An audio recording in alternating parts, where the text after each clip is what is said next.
La grande responsabilité du sionisme, c'est d'avoir condamné un grand nombre de juifs à un statut d'immigration qu'ils n'avaient plus depuis longtemps.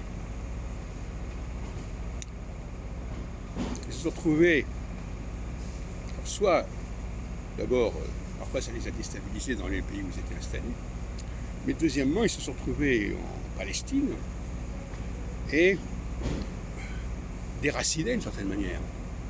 Bien sûr qu'ils avaient l'idée du retour à quelque chose d'ancien, etc. Moi-même qui suis allé en 68 en Israël, est-ce que c'était vraiment le retour vers un pays d'origine ou est-ce que c'était au contraire une espèce de volonté de voyager, d'aller ailleurs, de se renouveler? Il y avait déjà cette ambiguïté fondamentale. Autant pour d'autres populations, le retour, c'est le retour vers les grands-parents, vers la terre des aïeux immédiats.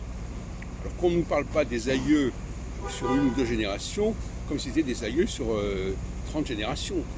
Cette façon de jouer avec les mots et de faire dire n'importe quoi aux mots est insupportable. Donc, oui, je constate que la société israélienne est une société profondément marquée par l'immigration, paradoxalement. C'est-à-dire qu'elle a beau être retournée dans son foyer, elle est avant tout marquée par l'immigration, qu'elle vienne d'Argentine, qu'elle vienne de Pologne, qu'elle vienne de France, qu'elle vienne des États-Unis, etc.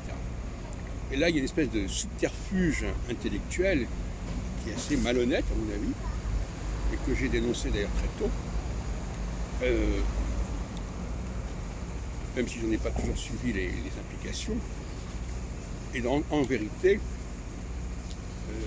pour moi qui suis un juif français de souche française, je n'ai pas de sympathie particulière pour les juifs qui viennent de différents pays, qui soient venus s'installer en France ou qui soient venus s'installer en Israël.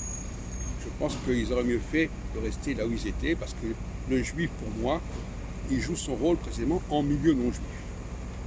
C'est à ce moment-là qu'il se découvre dans sa spécificité, dans son originalité. Et au contraire, quand ils sont réunis ensemble, et d'ailleurs on sait ce que veut dire le mot concentration dans l'histoire du judaïsme du XXe siècle, eh bien c'est pas là qu'ils donnent le meilleur d'eux-mêmes.